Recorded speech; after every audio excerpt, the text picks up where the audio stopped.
Hello, loves, and welcome to this week's reading for Aquarius. This is for the week of May 15th, 2023. And I definitely recommend watching these for your rising and your sun sign since they are general readings. That way you can kind of take what resonates and leave what doesn't for you. As always, if you enjoy my content, be sure to hit that like button, comment, share, and subscribe. And let's jump right into it for Aquarius. Let's see what guidance and messages our Aquariuses may need for the week ahead. What we got going on this week. I feel like we're going to do one more shuffle and pick our cards here. All right, Aquarius. We have 7 Triumph. Love it. Great card. 2 Mental Conflict, and 3 Solar Plexus Chakra. All right, Aquarius, I feel that you have really overcome a lot of mental blocks lately. I got a little lint going on. You've really overcome a lot of mental blocks lately. That's really where the Triumph card is bringing me. Any pessimism, any low feelings, negative feelings, like you have been really not ignoring them and looking for resolutions instead, trying to kind of honor where you're at and figure out how to find solutions instead of just being like, oh, it is what it is, or it's not that important, it doesn't really matter. So that is something I definitely see improving for you. And it makes a lot of sense that the solar plexus comes out, right? That's our confidence, that's our I am statements, how we feel about ourselves, how we express ourselves. So you're more comfortable with expressing the emotions that you have, the desires that you have, and advocating for what you want. So I love that. Like, I just feel like that's something that maybe you bit your tongue or didn't fully express what you wanted and needed before. So then with this 2 Mental Conflict, I'm getting kind of like this inner dialogue conflict, and it's not about the worth or anything like that. You're more so thinking about, what does my future look like? What does my future, if you're partnered up with my person, look like? Do we want to expand? Do we want to move? Do we want to expand our family? And you're just kind of going back and forth about it. You don't know if it's the right time. You don't know if it's the right choice. And then, oh my God, the tingling is crazy on my head right now. So I do sense with this, like, you are going to get messages, you're going to get synchronicities, you're going to get different things that point you toward what you want and vision. So be open to seeing that. And then for those of us that are single, this mental conflict card to me is, am I really trusting of the people in my circle, right? Am I really trusting of those that I relate to? And not even just on a romantic level, but friendship, right? Like, am I really putting my best self forward? Am I setting the bar high enough? Am I accepting less than I deserve? Just kind of really reassessing relationships and where you go from here. But that's not a completely new thing for you. I think you're just tired of existing a certain way in your relationships and really ready to let that go. So then we have 0 New Beginnings, clean slate energy, starting fresh, starting anew.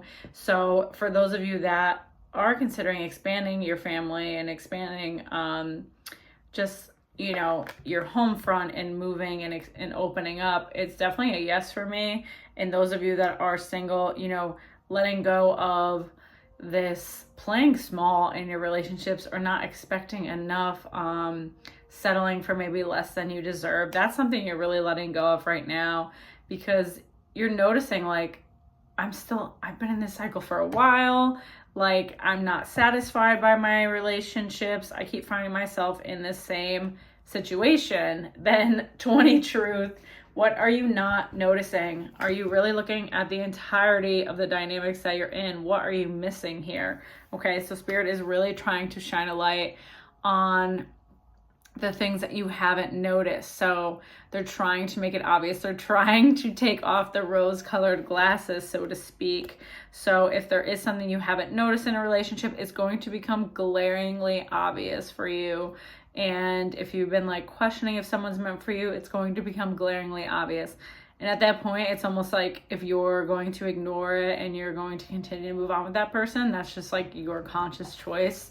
And it's not going to feel good. You're not going to feel good. You're going to constantly continue to question it and continue to feel like it's probably not in alignment. And that's because it's not. Like, it shouldn't feel that shitty. It's pretty simple. It shouldn't feel that bad, honestly. Then 6, third eye chakra. These are too good today. So trusting your intuition, seeing things that maybe aren't very obviously seen. I don't really know what else to say about it to make it apparent to you, but if you continue to do the same path and stick with the same person or dynamics in your relationships, it will continue to be uncomfortable. You will continue to question it. And you'll know when you break the cycle, when you stop doing that and you don't question every single thing about your relationships. Like, you feel very confident in it.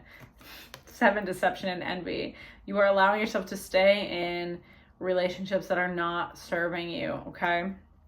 Like I said, this is more so for people that are like single or in and out of relationships, dating around.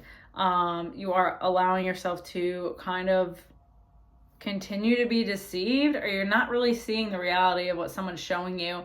And this goes way back for me, like almost like fatherhood wound type situation. So this goes back into childhood, right?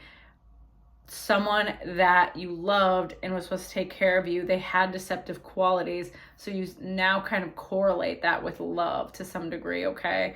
That's something I really want you to take a look at this week and be mindful of. Maybe the things that I've always considered love weren't the best, weren't the healthiest, weren't the best case scenario for me, you know? And then we'll do one more. 5, throat chakra. So speaking up, speaking out for yourself, speaking your truth. Grace, I feel like you're tired. You're like, this is a lot. I don't want to do all this shit. But being honest with yourself and being an activist for the life that you want. Nobody else is going to fight for the life that you want, honestly. Like, if you're not going to do it, who is going to do it? So it's going to be really important for you to do that. Fight for it, even when it's an uncomfortable situation to change. So that's that, Aquarius. I hope that helps you for this week ahead. And as always, if you like my content, be sure to hit that like button, comment, share, subscribe, all that good stuff. And I will see you next week. Take care.